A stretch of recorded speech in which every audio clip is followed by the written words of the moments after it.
সকলকে good morning. একটা সুন্দর সকাল দিয়ে আজকে সকালটা শুরু করলাম গান শুনতে শুনতে, আর তারপরে করে নিলাম বিছানা পরিষ্কার।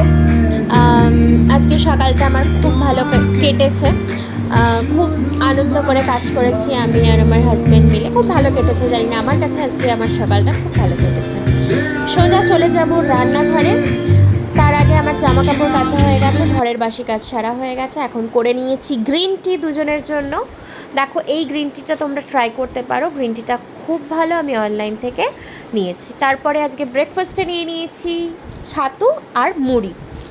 আজকে নিরামিষ, তার জন্য আর অন্য কিছু করিনি। রান্না করেছি দেখো আমড়া দিয়ে টক ডাল, ঝিঙে আলু পোস্ত, আর সোয়াবিন আলুর রসা করেছি। এটা হচ্ছে সোয়াবিন আলুর রসা আর গরম গরম ভাত। তারপরে আবার চলে যাব রান্নাঘরে।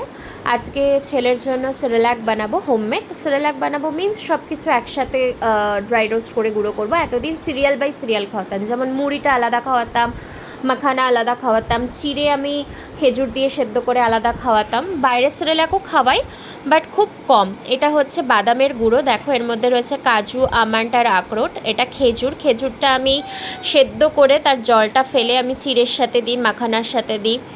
আর বাইরের খাওয়াই বলতে নেস্টামটা ওকে আমি সবসময় খাওয়াই, আর বাইরের তোলা দুধ যেটা ওর ফর্মুলা মিল্ক, এই গুঁড়ো করার পর এরকম দেখতে হয়েছে। তারপরে দেখো রান্নাঘর পরিষ্কার করে নিয়েছি, একদম নিট অ্যান্ড ক্লিন করে রান্নাঘর পরিষ্কার করে আমি স্নান করতে চলে গেছি। স্নান টান করে এসে তারপর ছেলেকে খাওয়াবো, বরকে খেতে দেবো। তোমাদের রান্নাঘরটা দেখিয়ে দিচ্ছি দেখো খুব ভালো করে। যাই হোক, আমি দেখো স্নান করে চলে এসেছি।